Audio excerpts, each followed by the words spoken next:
Good evening. Assalamu alaikum rahmatullahi wa barakatuh, and welcome to News in Focus. My name is Faraz Patel. Jazakallah so much for staying with us. Of course, you've been seeing through the week a talks of nuclear procurement that has been discussed. And this comes as Electricity and Energy Minister Dr. Ramokgopa said he would be happy to defend his department's determination to procure 2,500 megawatts of nuclear energy in a pending court challenge by the DA. Now, the previous Minister of Energy, Gwede Mantashe, signed a determination which Ramokgopa published in the Government Gazette to proceed with the procurement of 2,500 megawatts of nuclear power. Joining us now, I'd like to bring in Peter Becker, who is an energy activist. Peter, good evening. Thank you so much for joining us here on News in Focus on Hilaal TV. Of course, you know nuclear energy, as well as many South Africans across the country. Let's start off with 2,500 megawatts. Now, for somebody who's been living under the rock, is this the regulated amount? Is this the amount that will provide some sort of energy security for the country?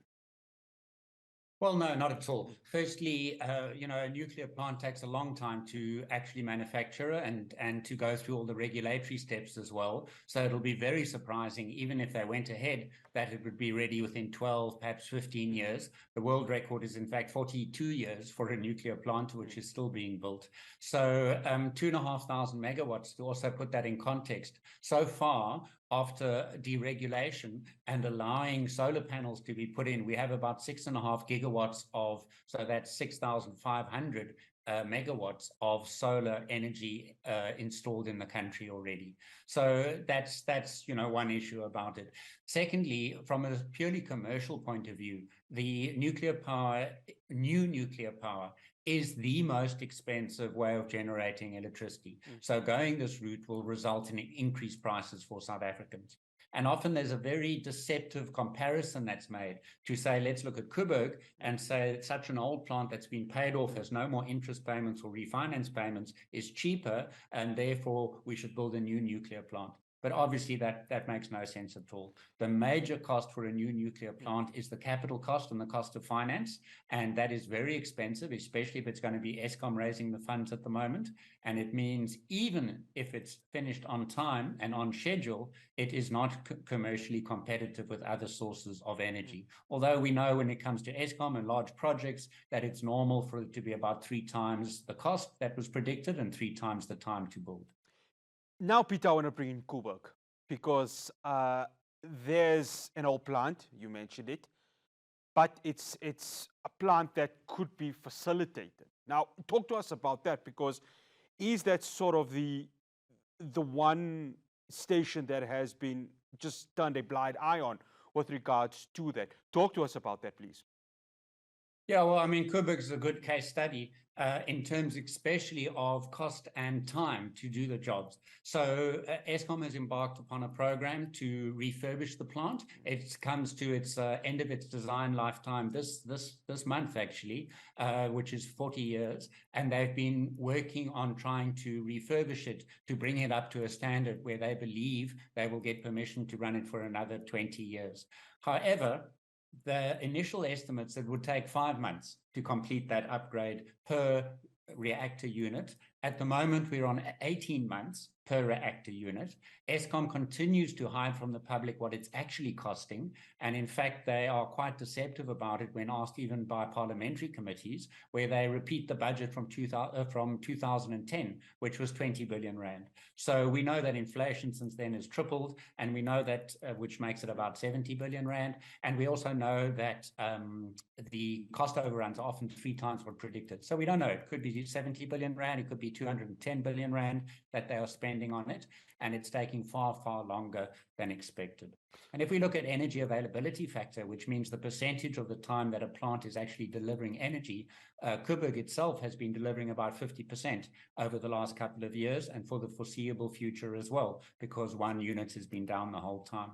So it's actually performing worse than the coal fleet at the moment. So I think it's a good idea to look at Coburg and to take as an example of what we could expect if there was an attempt to build another nuclear plant. But why not try and sort of do an advancement on Cuba? Is there just a lack of political will for this to happen? Because there's a facility, try and make it happen. Yeah, so I mean, Quebec at the moment, because one unit is down, it delivers about 2.2% of national demand during peak times. So it's really quite a trivial amount that it delivers, but it comes with a whole lot of other unknown costs.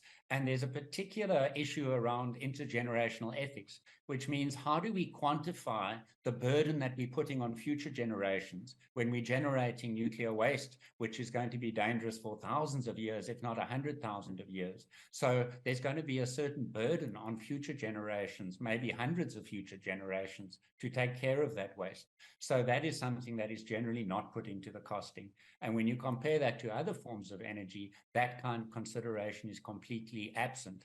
Never mind the risk of some kind of catastrophe, which is, while unlikely, will have tremendous consequences. I mean, if anything were to happen with a nuclear plant in South Africa, we could say goodbye to the tourism industry. Yes. And if it happened in the Western Cape, we could also say goodbye to the wine export industry, for example. The environmental impact of this is obviously something that many of the activists and you would talk to that have been concerned about. You mentioned it, the fact that tourism could take a hit. The certain sectors that employ the citrus and the fruit sectors may be hit by this also. So, I mean, when we look at the seventh administration and, of course, the government of national unity, which now has these various political parties, how much of political will and political sort of direction in a sensible way does there need to be in order to make sure that decisions with regards to nuclear are taken on various facets to protect not only the environment, but also at the same time to allow for energy availability and that security to occur? Yeah.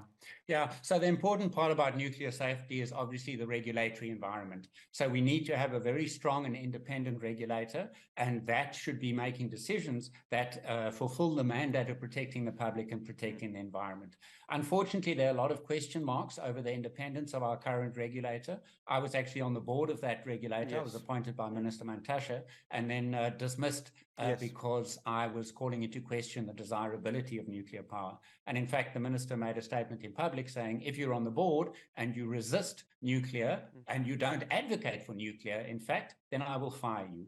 And I was recently in the Supreme Court because I challenged that decision and won that case. And the Supreme Court made a very disturbing finding in its ruling, and that is that the NNR board has started to become an advocate for nuclear power. And that's deeply problematic when it comes to what the public should be able to have faith in, that there is a regulator who has their interests at heart. And I must also add that there are people who take this very seriously with the NNR, and they do their absolute best to do that. But there is a problem when the board is subject to a minister who says, if you don't advocate for nuclear power, I will fire you. And that calls into question whether decisions will be made purely on safety or whether there will be a concern about people keeping their jobs. Yeah, I was going to actually touch on that because we have been following that story with your case at the Supreme Court of Appeal with Gwede Mantashe. Here's the thing, Peter. Now, we've got this change in portfolios. Of course, José Ramokgopa is now called Energy and Electricity.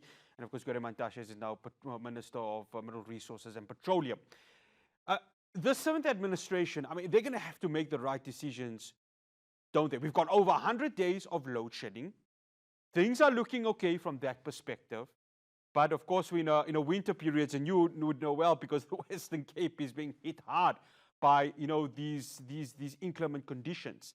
How much decisions from a goodwill perspective do these departments, and I'm specifically talking about energy and electricity, need to make in order to make sure that we do not go back to those dark days of load shedding, but two, the procurement of energy is done in the right way and according to gazettes and procurement processes? Yeah, no, that's a very good question. And just to set the context, let's be clear that a lot of people blame Eskom for not generating enough electricity. But the major part of the problem of our load shedding was the Minister for DMRE, Minister Mantashe, was responsible for energy planning. And during his entire tenure as minister, he only signed authorization for 150 megawatts of new energy. And so it was that dismal failure that resulted in load shedding in this country, or how bad it got. So there was a very positive move to take that portfolio away from Minister Mantashe and give it to Minister Ramokgopa.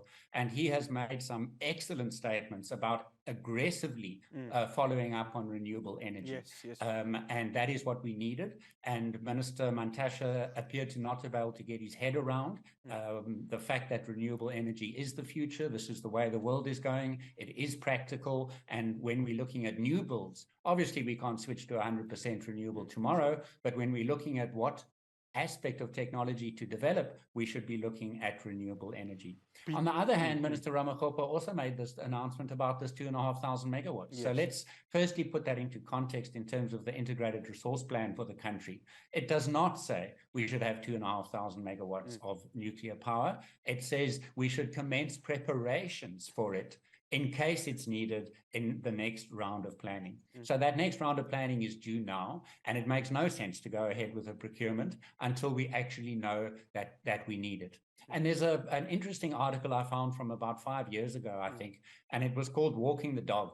And that means when you're looking at something like nuclear power, there are a lot of consultants who are very pleased to be helping with the RFPs, for the request for proposals, to be consultants on this whole job. And in fact, in 2016, if my memory serves me right, 217 million rand was spent by the Department of Energy on consultants. So this whole talk about new nuclear power is very much something which allows consultants to do very well out of it. And I believe it's not commercially viable. It is the most expensive thing. I think Minister Ramokgopa is an engineer, and the Treasury, and I have great faith in Treasury. And when they put their heads together and look at the numbers, I believe this will never get authorized, because South Africa simply cannot raise R500 billion or R1 trillion or whatever is going to be needed. The World Bank has a policy. They don't fund nuclear because it's too risky, and private money will never fund nuclear because the cost, benefit, and risk profile is just not acceptable to them. So there are really positive sounds coming out of the new government, and particularly around renewable energy, but it's worrying that there's a little bit of a legacy hanging over Minister Ramokgopa, that he's still talking about 2,500 megawatts of nuclear. Peter, unfortunately, time has run up. Thank you so much for joining us here on Losing Focus on Hilaal TV. Much appreciated. That's Peter Becker, energy activist, talking to us about, of course, the big question with regards to nuclear. Yes, it's something that's going to be around with us, the conversation that is around with us for quite some time. After the break, I'll be speaking to Jaiswal Beju. We're going to be talking SARS. Yeah, the tax season has kicked off. So what do you, as the citizen, consumer, taxpayer of this country, need to know with regards to that? After the break, I have that conversation with him.